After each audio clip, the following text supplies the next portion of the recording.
Welcome to the Ghostly Gallery podcast, a place where we explore the world of horror in film, literature, television, and popular culture.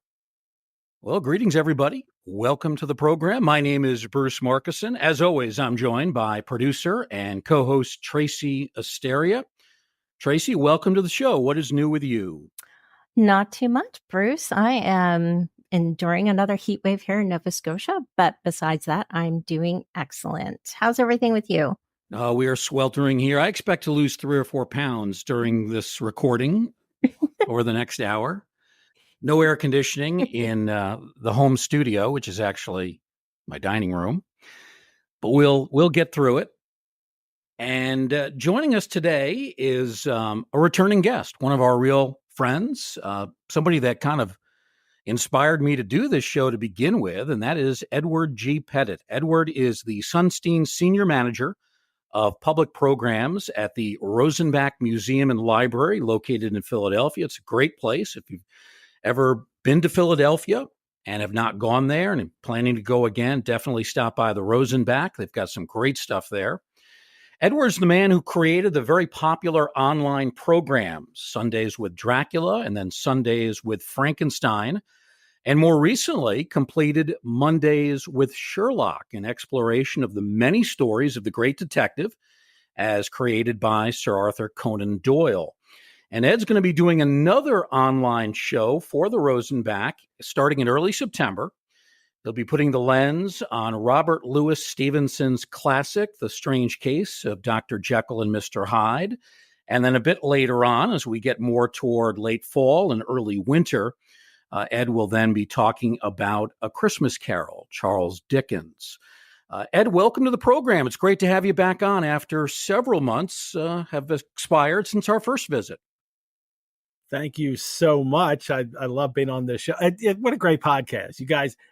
And you have so many people that I love on your podcast. Tucker Christine and Brian Forrest, Grady Hendrix. You had Gwendolyn Keist on, who's absolutely wonderful. So I feel honored to be in such company as those others. Well, we really appreciate those kind words, and you've been a big help. I should hire you as our booking agent because several of our guests have been recommended by you. In some cases, you've supplied contact information. So you've been kind of a big part of it as well. And as I said, you were one of the inspirations because I really love Sundays with Frankenstein and Sundays with Dracula. And I thought to myself, I'd like to try something like that. Well, you're doing a great job with it with Tracy. And as far as, providing you with contacts, I'm a Philly kid. So it's always like, yeah, I know a guy and I can always do that thing. I've grown up with that. I know a guy thing. So you know a lot of people in this industry. There's no question about that. So, Ed, we wanted to have you on for a second time to discuss the recent development in the world of Gothic literature. Now, this happened back in late June. A first edition copy of Mary Shelley's Frankenstein recently sold at auction for $843,000, which I found absolutely stunning. What was your reaction, Ed, when you first heard that news? You want the honest truth? Yeah. I'm a little surprised it wasn't higher. Really? Knowing the history of Frankenstein as it sells, these first editions, because this is like perfect storm for me. I love the horror and monster stuff, and I work in a rare book library, and so I watch auctions and things like that, and I'm very aware of that whole field as to know what the prices of the market and how it fluctuates and those kinds of things. So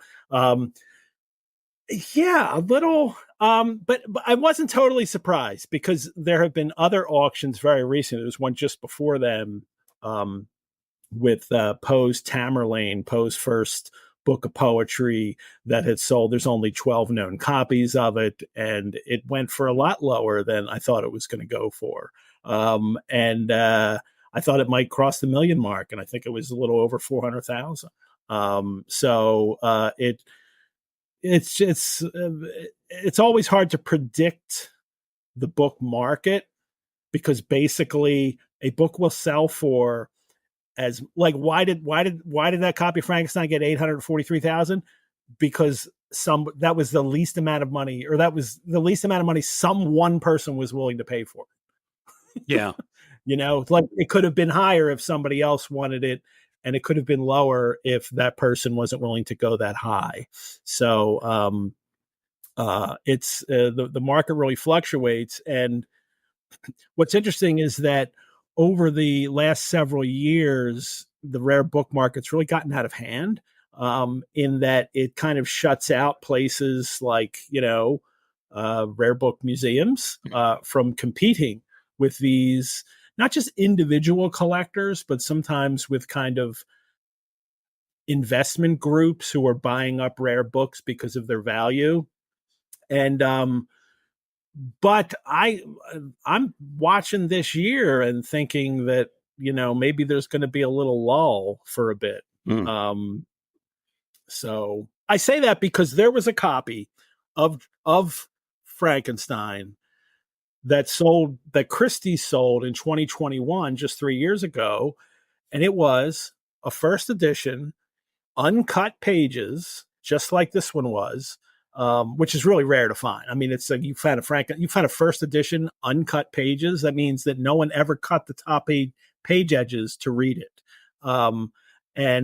so it's as virgin as it gets for a rare book. And the copy in 21 sold at Christie's for 1.17 million. So that this one, and that was a record. And I think it's still a record for a book printed by a printed book written by a woman. That's the highest price. It beat out Jane Austen had the record, I forget, for one of her editions of Emma.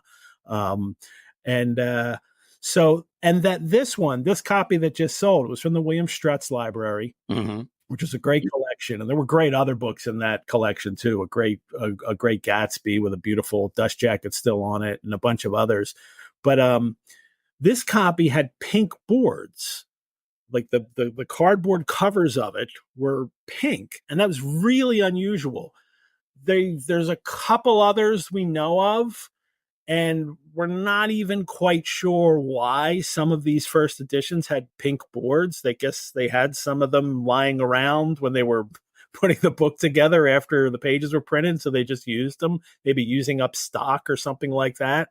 But we really have no idea why a few of the first editions have pink boards. And I can't remember how many have survived that we know of. But usually they're in blue boards, these kind of pale blue, almost gray kind of boards, the way the books were originally published. And then most people would buy, if you could afford to buy books. I mean, this book was 16 shillings and sixpence. It's not cheap for the average person back then. So if you bought it, and there's only 500 copies printed. So if there's so if it sells out and it's a bestseller, it's 500 copies. Yeah. I mean, literacy still isn't, that high yet. But most people, if you could afford it, you then have it bound, and you have it, you have, kind of leather boards put on it, and you have it bound up. And that used to be in the book market. That used to be what would happen with books, is that when collectors in the late 19th century were starting to get these, and even into the 20th, if they got a book like this, they would have it bound in the beautiful binding with, gilt on it and all of this. And that made it more valuable. Now a dealer would like, whoa, it's original boards. Please don't touch it. It, you want to keep it in that original state if you can. That's even more valuable. Ed, I want to ask you about cut pages. That's something I'm not familiar with. So back then, when they issued a book, the pages were what? Larger, uneven, and they're because it's a large sheet of paper, and they would fold it in half and then fold it again. And so when you do that, the top edges, if you just picture it in your mind, are just where the fold is. Okay. And they wouldn't bother to cut that. Well, sometimes they would. Sometimes then the whole thing would be cut. But most publishers wouldn't. And then they would just bind the pages together on the side. And when you got a book, when you purchased the book yourself, you would then, take a little letter opener or something, a little blade, and you would slice the tops of the pages, usually as you read. And that practice, lasted well into the 19th century.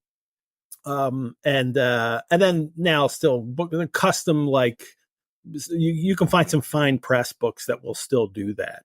But it's not very common anymore.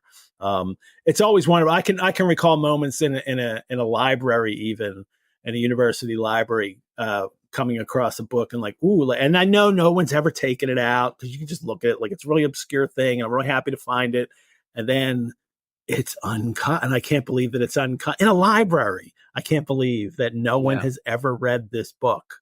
And then I wind up thinking, well, should I even read it, or should I keep it preserved and find another copy? But So and this one was uncut. In the description, it says it was uncut, and so was the one in 2021. You mentioned that this was an auction that was part of a collection. William Strutt's, he died earlier this year, so his entire collection, like 15,000 books, was put up for auction. Considered one of the greatest book collections, not only in America, but anywhere.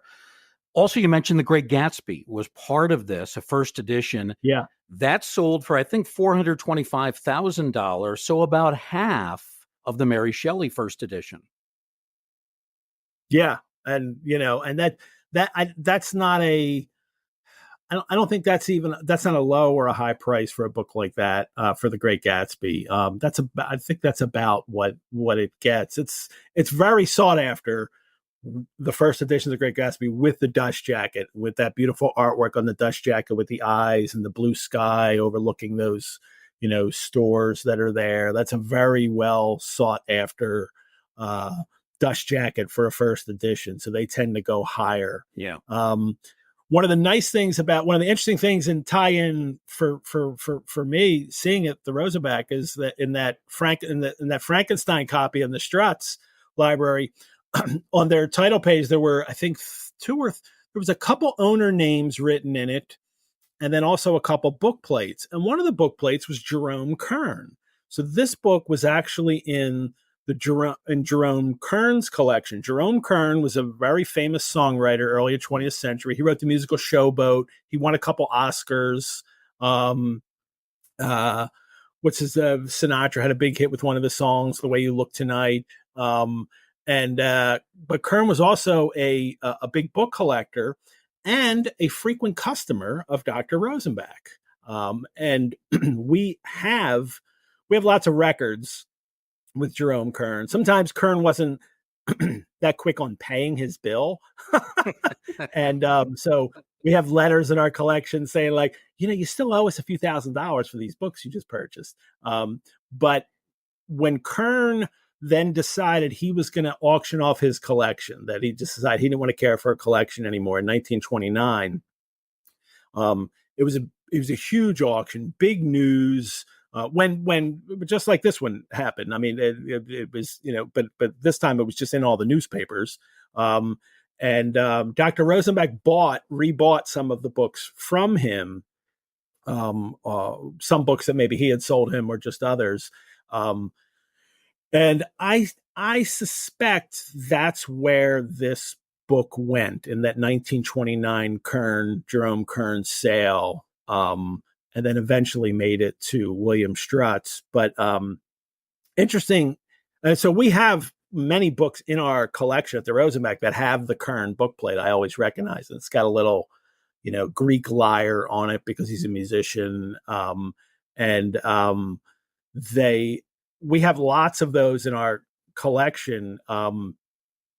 But obviously, Dr. Rosenbach did not think that copy of Frankenstein was worth buying for his collection. Dr. Rosenbach at the time, being a high literary guy, the doctor is because he was had a PhD in English literature from Penn. He would not have considered Frankenstein a great book at the time. Now, we have a copy in our collection now. We purchased it many years later after Dr. Rosenbach's death. Dr. Rosenbach would have been more interested in Percy Shelley. As a matter of fact, we do have first editions of some of Shelley's works, Percy Shelley's, some of them signed. And Jerome Kern once paid Dr. Rosenbach $9,500 for Percy Shelley's own copy of his book Queen Mab, which is a long narrative poem, and that was sold in that auction too for like a great deal of money, like much more than he had paid Dr. Rosenbach for it at the time. So there was some nice connections to see that Kern and Dr. Rosenbach for, me, the Rosenbach and the book collecting world. Oh my goodness. So, Edward, the copy that the museum has right now, is that one of the 3 existing originals that are out in the world? What do you mean? Well, there's more copies than that of Frankenstein that exist. There might is the 3, maybe there's 3 in pink boards, I think. Okay. But there's far more than that exist. And ours has actually been rebound anyway. And I think the binding on it even says Frankenstein on the side binding. It says by Mrs. Shelley. But ours was rebound in this beautiful leather binding that a collector had done at some point, probably in I think it's a 19th century binding. Oh, nice. Okay. In the 3 volumes, because it's originally published in 3 volumes, right? Which is odd, such a short book, but they loved the 3 volumes at the time. So, Ed, that's a first edition that the Rosenbach has? We have a first edition of Frankenstein, yeah. So to go along with all the other connections that we have with not just, romantic poets from the romantic, literary movement, but also we have several things that all kind of coalesce into that inspirational summer where Mary Shelley was inspired to write Frankenstein, visiting her and Percy, visiting Byron at the Villa Diodati on Lake Geneva. We have a first edition of The Vampire from Polidori, and a first American edition of that as well. We have Byron's, the draft copy of Byron's poem Prometheus. You recall Frankenstein is subtitled The Modern Prometheus. Mm-hmm. Byron at the time was writing a poem on Prometheus, and we have the draft of that in Byron's own hand. And others. We have all kinds of things connected to these poets and Mary Shelley. Yeah. Ed, are people who visit the Rosenbach, are they able to look at these volumes, or is their condition so fragile that that's not permitted?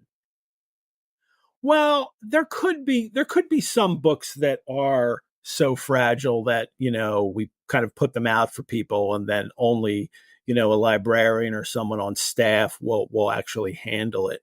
But for the most part, anybody can visit the Rosenbach. If you go to the Rosenbach website and go to the research tab, you can set up an appointment, and it says like for a researcher, but you don't have to think researcher means, oh, I'm writing a book or I'm a scholar writing anybody can come and set an appointment, and we will bring the books out and put them in front of you, and the manuscripts, and put them in front of you, and you get to read them and examine them in our reading room. Anybody is allowed to do that. We don't restrict access to people to look at our collection. And now we have a permanent exhibition. The first one just opened up called Treasures of the Rosenbach, in which some of the things in our collection are out on permanent display all the time now. And then we'll rotate items out of that collection. So if you come and visit and just get a tour of the historic house, you will also see some of the manuscripts and books on display. Oh, wow. Very nice. Yeah. Now, Tracy's from Canada. Do you allow Canadians there? Yeah, even Canadians. And of course Canadians, because they are so polite. So, yeah. I will have to come sometime. Yeah. And even a New Yorker like me, you know how New Yorkers can be. Ed, I'm curious about you might be a whole, like, you might need to search you there. All right. Well, fair enough. So this first edition Frankenstein that sold at the auction, $843,000. As you mentioned, it's really 3 smaller volumes. That's how the book was released back in 1818. I'm wondering about the condition of a book from that time period. You maybe have seen photographs online, I'm not sure. but it's obviously very old. It's written on, I'm assuming, acidic paper with binding that must have wear and tear to it. I mean, what kind of condition do you think this might be in, if you could speculate? Yeah, but they're very cheap boards on it. The cardboard, boards on it are fairly cheap. But we have copies of books like that are in original boards. That sometimes the boards are coming off and the binding is coming loose. It depends on how good a quality the binding was to begin with. Mm-hmm. But for this particular copy, they're uncut pages. That means people weren't reading it over and over again over the years. And that's usually what happened to these books, is that, that some books are just read to death, and they go through circulating libraries, and they go through so many hands that they just get beat up and don't survive till today. At some point, they're just thrown out because people don't think that those things are valuable. But this one, from the pictures I saw online of it, it's pretty well, and it's pretty intact. And I can imagine it's going to remain uncut. You don't buy the uncut first edition of Frankenstein with and not cut and cut the pages. Although I gotta say, just as a personal thing, I would feel like, but I'd be the first person to read it, So, yeah. I mean, you can kind of open the page, you like peek up the pages and like really do that, but that's not easy to do for the whole book. But I would have of course, the value would like plummet, like a collecting for value kind of person. But collecting just for, desirability and because for personal reasons, I'd be tempted to cut all those pages and read it for the first time, to know that I'm the first person that read this particular copy. And if you don't cut it, you can't read it, right? It's impossible. It's not. It's just the top edge that's attached, so you can kind of open it up, and you can. And I've done this with books that have uncut pages. I have a few books in my library that have some uncut pages, and like just some of the pages in the book were uncut, and I don't cut them. I just kind of open it up and read inside it. But to read the entire 3 volumes that way would be a little difficult, I think. So in the last 5 years, we've had one of the Frankenstein sell for over 800,000. You mentioned that a few years ago, one went for over $1 million. What does this tell us about the staying power of Shelley's work? I mean, that's powerful. This book itself is just absolutely, I mean, the kind of book value and what prices will come depend on certain things. And it's basically scarcity, association, desirability, and then just market, whatever the market is at the time. How scarce is a book is, there were only 500 copies printed of this originally. So it's going to be more scarce than, other things. And especially if sometimes books aren't very popular. So then Poe's first book of poetry, Tamerlane, and we've got 12 left, because nobody wanted it and read it at the time when he published it. So that scarcity helps it. Association helps sometimes. There was a copy of Frankenstein that surfaced in 2012 that has an inscription on it, and it's real, to Lord Byron from the author. Mary Shelley, the copy that she gave to Lord Byron was discovered. And Peter Harrington, the book dealers, had it. They did sell it, but we don't know what they sold it. They didn't reveal who the seller was or how much it was paid, how much they paid for it. And it was only the first volume of the 3 volumes that survived with the inscription. The other volume 2 and 3, who knows where they wound up. So association, that copy, especially if it was all 3, that's worth far more to most collectors than a copy that's not signed. Not only is it signed by the author, but it's signed to Lord Byron. That would affect it. Desirability falls in there because even if a book is really scarce and has a great association, if nobody cares about that author, nobody wants that book. I've seen books in auctions don't meet the bottom line of what they want to sell it at, and they just go unsold. That's because they're not desired authors. There's any number of authors who were publishing when Mary Shelley was 500 copies of their books, and you don't want to buy them because nobody else does. They didn't sell then. They're not selling now. But then after scarcity, association, desirability, it's the market. Sometimes that book will sell for 1.17 and sometimes it'll sell for 843. It's, within just a few years, and a copy could sell tomorrow for $2 million. It could. There could be a bidding war at an auction and two people really, really want it, and that's what they'll pay for it. So its value is can really fluctuate. Ed, putting aside value, scarcity, desirability, and just talking about the book itself, what is it that you like most about Frankenstein? What is most appealing? Yeah.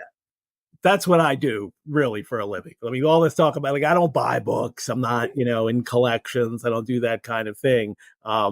It's the literary value of it that really excites me. And it is a book, Frankenstein, that it's like a lodestone book. Like a lodestone. It's like magnetic, and it kind of tracks everything. And in a sense, Frankenstein, a metaphor for it as a lodestone, is that there's so many ways to interpret it. Every kind of viewpoint you have, you can kind of bring to that, and it's written in a way that you can interpret it in interesting ways. And also, the lode part of lodestone means way, journey, course, road. Like a lodestar guides you on your way. And I think Frankenstein is a kind of novel that people can still find that kind of really deep meaning in. It's a monster novel. It's a novel about science. It's a novel about death. It's a novel about religion. It's a novel about birth and specifically what happens when a man tries to have a baby without a woman. It's a novel about education and how we learn. It's a mythic novel. It's a commentary on the French Revolution. It's a commentary on romantic ideology. It's a mad scientist story. It's a version of the Faust myth. You could probably call it the first book that we would recognize as science fiction in that genre, even though there's precursors that are scientific kind of fantasy books before that. This is the one that we would recognize as, that's science fiction. So I think it has all of this in it. But for me, at the end of the day, what makes it so powerful to us now is that it's a novel that treats otherness seriously and really explores the tragedy of being an outcast. And I think a lot of people identify with it in contemporary culture, and have always identified with it in our culture. It's the first monster story where the monster is portrayed sympathetically. Was I then a monster? The creature asks. It's most monster stories all monster stories really before Frankenstein, the monster was inherently evil. And Mary Shelley writes a story about where you question whether or not the monster was inherently evil. And the novel answers that he's not inherently evil, or it's just what happened because of the conditions he was put in, because he was abandoned by his creator. And because certain other people treated him badly. And yes, he does horrific things and honestly deserves the monster tag, killing children and setting other people up to die. But you recognize that there's more to that, and there's more to what brought him to there. And ever since Frankenstein, you get many monster stories deal with that kind of sympathy for the devil, aspect. And so it's groundbreaking in what Mary Shelley wanted to do with a story about otherness, about an outcast, and to make him a monster. And now we have a whole genre that's horror and monsters, so it fits in that well. And maybe that was overlooked for so long because of that.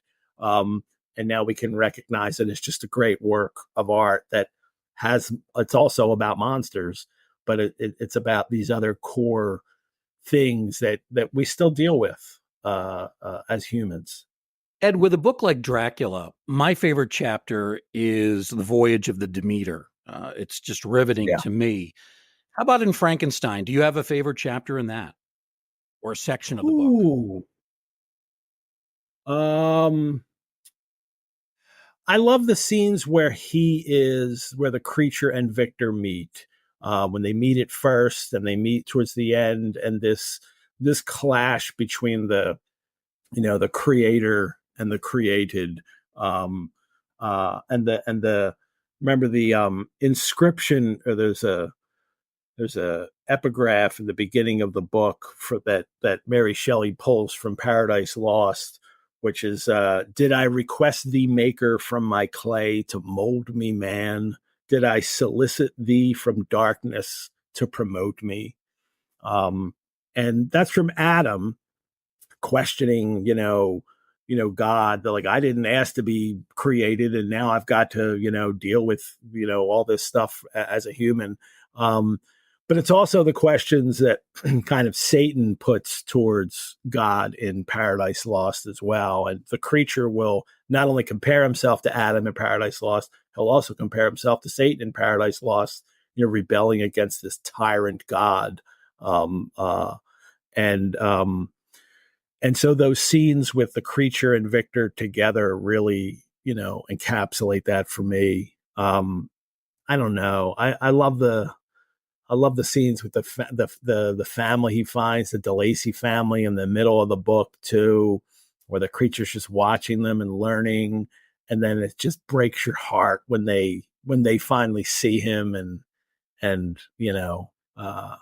treat him badly. That's just so heartbreaking at that point in the book. And the ending I love, which I won't talk about because there are people who haven't read it still. So the very end of the book, which it's a surprising ending. If never read it, I think you would be surprised at the ending. Oh, wow. Oh, that's so cool. Just still on the topic of Frankenstein, have you heard anything new, like about the new Frankenstein film called The Bride, featuring Christian Bale? And no? No. I mean, I've heard of it and I know it's coming. I'm one of those people, I try to avoid all any kind of pre-hyper things. I really, really want to see something as fresh as I possibly can. So I try to avoid that stuff.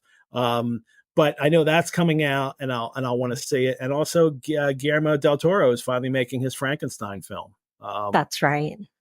I'm more excited for than any, monster movie that has come out in recent years. The new Robert Eggers Nosferatu's comes out soon. That's great. But that del Toro is finally getting to make Frankenstein.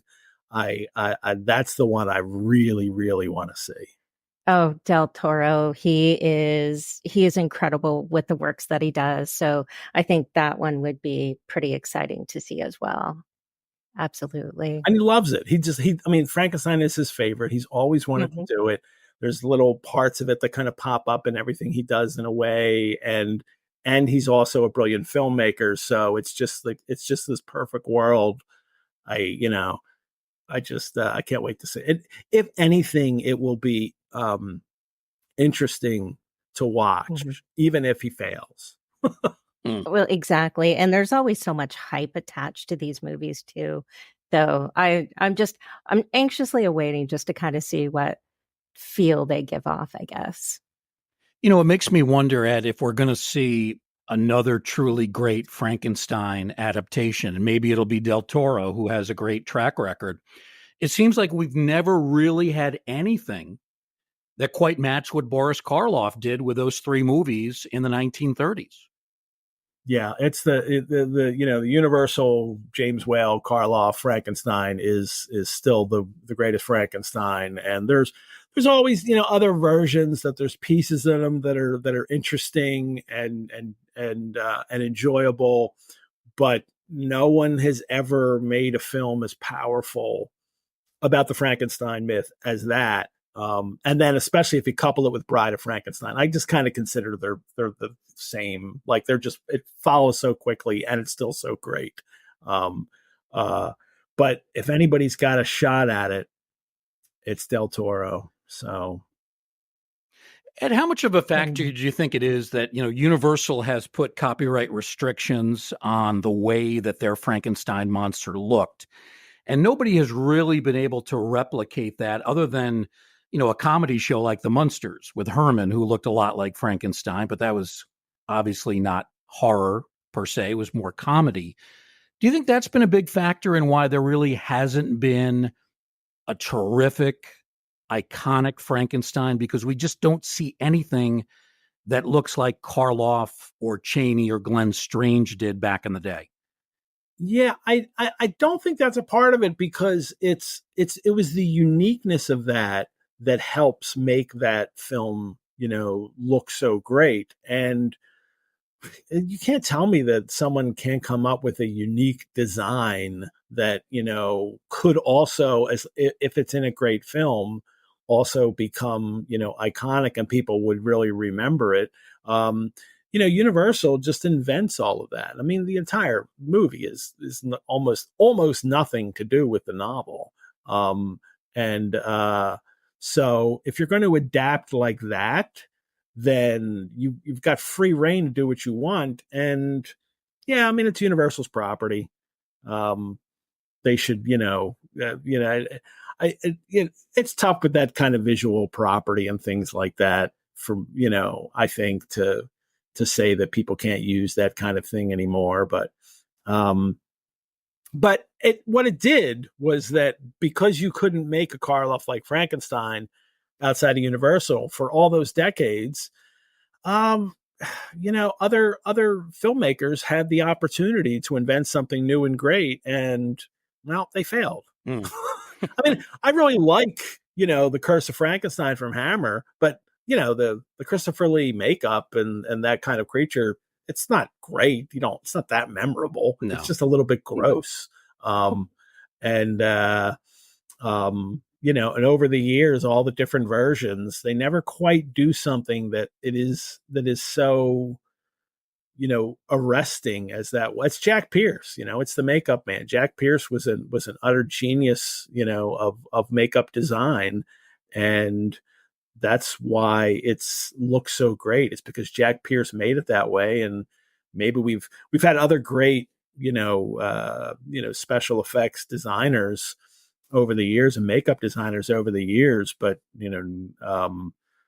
maybe we've never had another Jack Pierce. Yeah. Well, that's a good point. Well, some great thoughts that you've offered on Frankenstein, both in terms of film and the original novel from Mary Shelley. Before we let you go, Ed, though, I do want to ask about a couple of other things. Let's talk about your last set of online programs for the Rosenbach. You did Mondays with Sherlock. I believe you had 30 episodes, and it was Sherlock Mondays. Yeah. And it was, we had, it's the longest show I did because it was 30 episodes for Sherlock, from the first story that was published, Study in Scarlet, through The Empty House. And we finished with The Empty House because we have the manuscript of The Empty House at the Rosenbach. So it's a great place to stop. And then we did The Hound of the Baskervilles as a pay-only show, because usually these Biblioventure shows are free for anybody to watch, and they are. You can still watch them there. You can go to the Rosenbach's YouTube channel; they're all on there. You can watch all the Frankenstein, Dracula, Jane Eyre's, Pride and Prejudice, Pickwick Papers. I do a monthly Pickwick Papers too, and you can watch all of those for free. But we decided, what if we did a special one for 8 episodes, and we just did The Hound of the Baskervilles? And it worked really well. We had a great turnout for it, and it was great registration, and it really helped raise money for the Rosenbach, which is what we're hoping to do. Mm-hmm.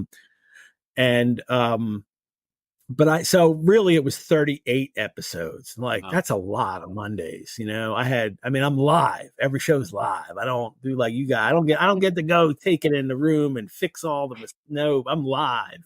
And there's an energy that you have to do with live too. So it's, that was a long one. I won't be doing that like a 38 episode thing. I had like 2 weeks off at Christmas and 1 week off before the end. But, I had one Monday night where I wasn't doing a live show for the first, 6 months of this year. That's tough to get through, but it's so rewarding to do. Yeah. And the audience loves it, and the audience really stayed. And if they don't watch it live, they'll watch the replay videos. And so far I've stayed in the 19th century. Your podcast listeners can't see, but I've got like a foot long beard on me. So I'm firmly in, my feet are firmly still in the 19th century. And that's kind of my wheelhouse for literature. But, when the Biblioventure started, we did Dracula and then we did Frankenstein. And then I was like, we really don't have any more monster books. And I was bummed about that. I wasn't bummed at the books I got to do because I love them. Jane Eyre, Pride and Prejudice, and Sherlock. But we finally got a copy of The Strange Case of Dr. Jekyll and Mr. Hyde.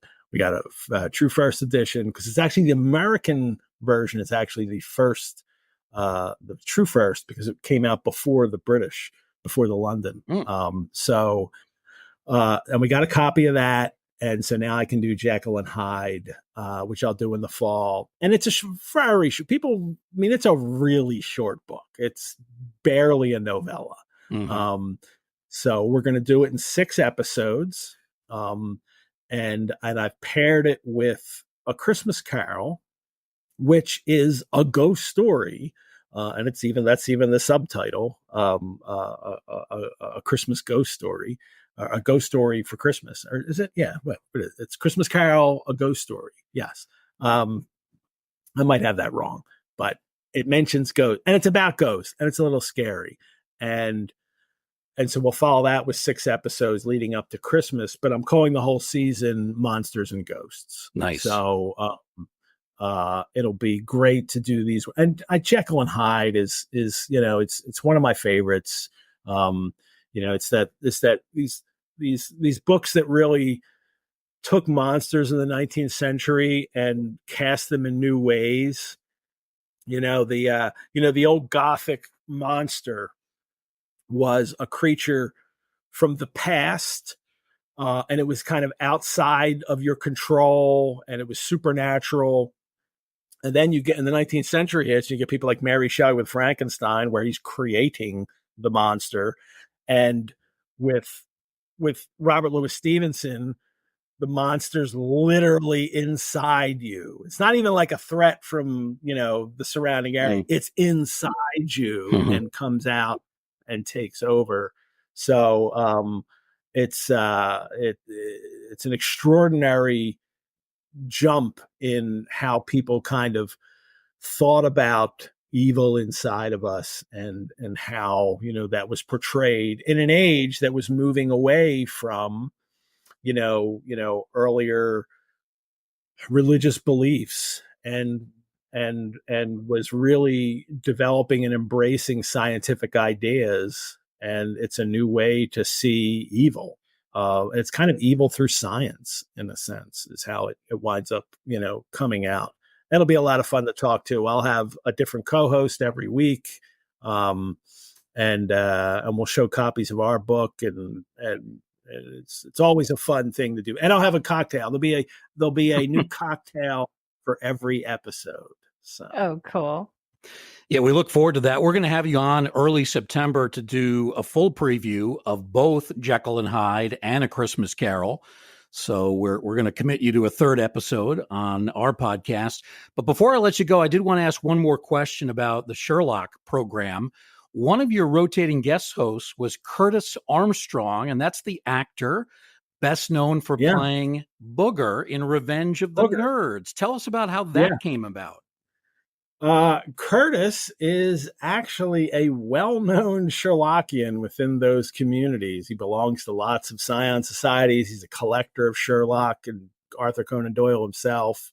And has been like a practicing Sherlockian, somebody who really, studies and is fully engaged in Sherlock stories since he was a child, since the 1960s. So it's something he always did.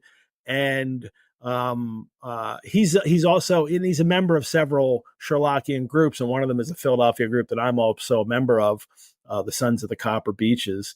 And so when I needed one more co-host for that series, and I was like, oh my gosh, he'd be, perfect. Obviously, he knows how to talk about things and deliver well on camera.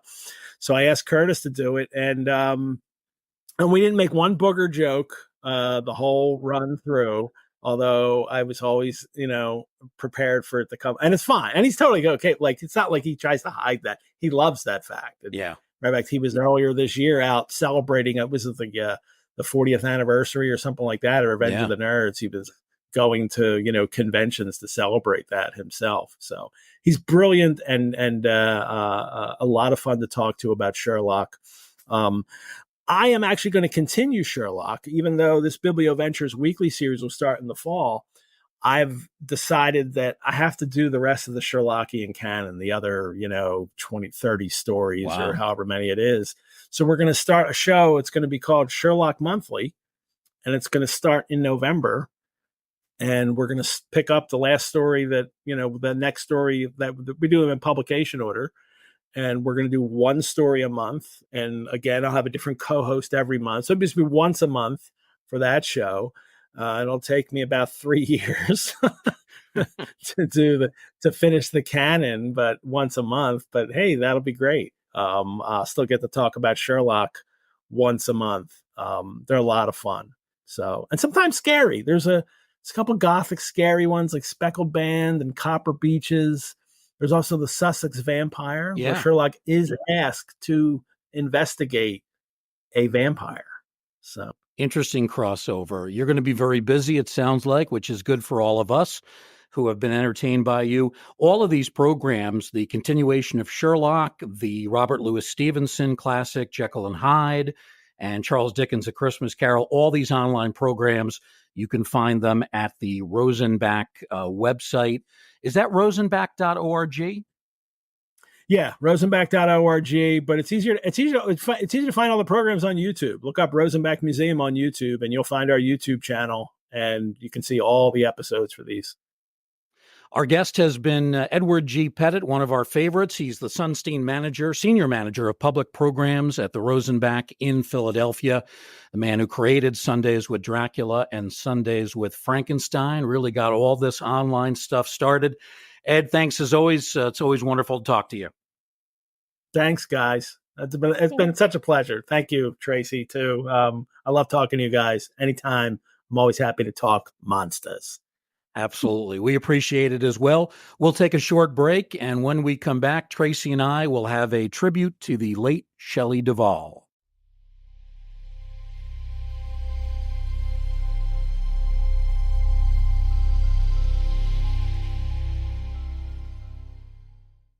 Welcome back to the Ghostly Gallery podcast. Again, our thanks to Edward G. Pettit of the Rosenbach for an entertaining talk on Frankenstein, a recent auction of that book for over $800,000. We did want to leave some time toward the end of this week's episode. It was a week ago that we learned of the passing of Shelley Duvall, a distinctive actress who wasn't necessarily known for horror films, but was certainly well known for playing Wendy Torrance in the 1980 classic The Shining. Duvall died on July 11th after a long battle with diabetes. She was 75 years of age. In 2023, Shelley Duvall made a comeback after a very long retirement from films. She starred in a horror movie called The Forest Hills, which is not really well known, but it's received excellent reviews. In this film, she's almost unrecognizable from her days back in the 1970s and 80s. You can tell that, she really had struggled with poor health, diabetes in recent years. But she still delivers a very powerful performance as the character called Mama, a character who is nearing the end of her life in the movie. And it's somewhat fitting that Duvall's last film role was in a horror movie, because it was in horror where she delivered her most memorable performance. And of course, that in 1980's The Shining, where Duvall memorably played Wendy. She had to deal with a violent, alcoholic lead character played by Jack Nicholson, and she's a big part of that film. And Tracy, you're a big fan of Shelley Duvall. I know that the news this past week certainly was upsetting to you and many others. Let's get your thoughts on her and what she did, what she gave us in The Shining. Oh my goodness. So first of all, thank you, Bruce, for, mentioning the Forest Hills movie. I wasn't aware of that, so I'll definitely have to check that one out. But yeah, I absolutely loved The Shining. It was fantastic. I think Shelley gave a phenomenal performance. She was Wendy Torrance, and watching her in that role, I could sympathize with not only her character, but also with her as just a human, from knowing kind of the struggles that she went through while doing this film. I think that she gave the character Wendy strength and courage, and that's like a really huge part of this movie. And I personally feel that she gave one of the most memorable performances of all time. I think you could put her in the category of, one of the greatest scream queens, of, the horror industry. Just, I think she was phenomenal. I mean, some people might have said she was a weak character, but I thought she was brilliant, quite honestly. Here's what Shelley Duvall said a number of years ago in an interview with Roger Ebert, the great critic, about what it was like working under the direction of Stanley Kubrick on The Shining. So here's the quote. "Going through day after day of excruciating work was almost unbearable. Jack Nicholson's character had to be crazy and angry all the time. And in my character, I had to cry 12 hours a day, all day long, the last 9 months straight, 5 or 6 days a week. After all that work, hardly anyone even criticized my performance in it, even to mention it, it seemed like. The reviews were all about Kubrick, like I wasn't there." And that's the end of the quote. And according to many of the people that were on the set of the film, there's no doubt Duvall was treated abominably during the filming. Kubrick, who was a perfectionist to the extreme, verbally abused her over and over, leaving her nerves completely frayed. She suffered from what was called nervous exhaustion, and actually resulted in the loss of some of her hair. I mean, that's how bad it was on that set. Oh my goodness. And there were other problems too. All of the actors had to work on an exceedingly hot set, no air conditioning whatsoever. And then to make matters worse, the actors had to wear heavy winter clothing since the story was supposed to be taking place in freezing temperatures in snowbound Colorado. The movie also took an incredibly long time to make. You hear about films from years ago that were done in a couple of weeks, maybe a month. This movie took nearly a year to film, as director Kubrick demanded take after take after take. And the script simultaneously went through really an endless series of changes that occurred on a daily basis. So all of this made for an extremely difficult shoot. Well, somehow Shelley Duvall not only got through it, but she delivered one of the best performances of her career. And she was also right in what she said about Roger Ebert, or to Roger Ebert, when she talked about that initial reaction to The Shining. Her performance was pretty much ignored by reviewers and fans. All the attention was directed toward Kubrick and Jack Nicholson and his alcoholic, deranged character, Jack. But somewhere along the line, Tracy, that changed. People started to appreciate Duvall for her work in playing Wendy, a character who was kind and meek, but also was tough enough to stand up to Jack on the staircase of the Overlook Hotel You remember that iconic scene where she's got the baseball bat, she's flailing away at Right. Jack Torrance and ultimately knocks him down the steps. So after showing a lot of this meekness and so-called weakness, she was able to really stand up to him. She didn't run, she fought. And I thought that was a really important part of her character. That, I guess that's the scene that really sticks out for me when I think of Shelley Duvall in The Shining. Oh, absolutely. I think that's one of the top scenes right there.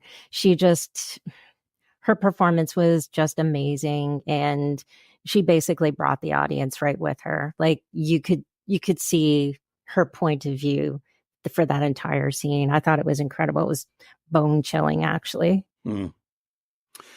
Well, The Shining is generally regarded now as one of the best horror films of all time. That was not always the case. In fact, when this film first came out in 1980, it received pretty poor reviews. The reviewers were not kind to it. Many critics did not like it. Some thought it was too long, it was too slow paced.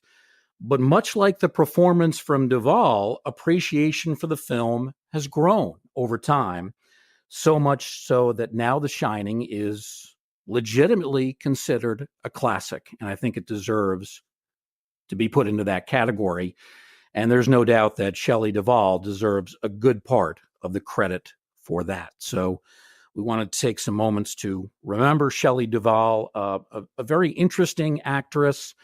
Didn't look like anybody else, any other actresses from that time period, and often delivered very distinctive performances. And she did a lot of other films outside of horror, but obviously we wanted to concentrate on what she did within the genre. Phenomenal in The Shining, and I really do look forward to seeing this 2023 movie. I saw a clip on IMDb, The Forest Hills. Our friend Felissa Rose was in a scene with her. Felissa has a major role in the movie, and it's just a short clip of a couple of minutes, but it's really compelling, and it looks like a darn good movie to see. And I know we both want to take a look at that as maybe a final tribute to Shelley Duvall. Well, Tracy, I want to thank you for your thoughts and for your contributions over this past hour as co-host and producer. For Tracy Asteria, I'm Bruce Markison. Our thanks again to Edward Pettit of the Rosenbach Museum and Library. We want to thank all of you for joining us as well in this Museum of the Macabre, as I like to call it. And we hope to see you again next time, right here in the Ghostly Gallery.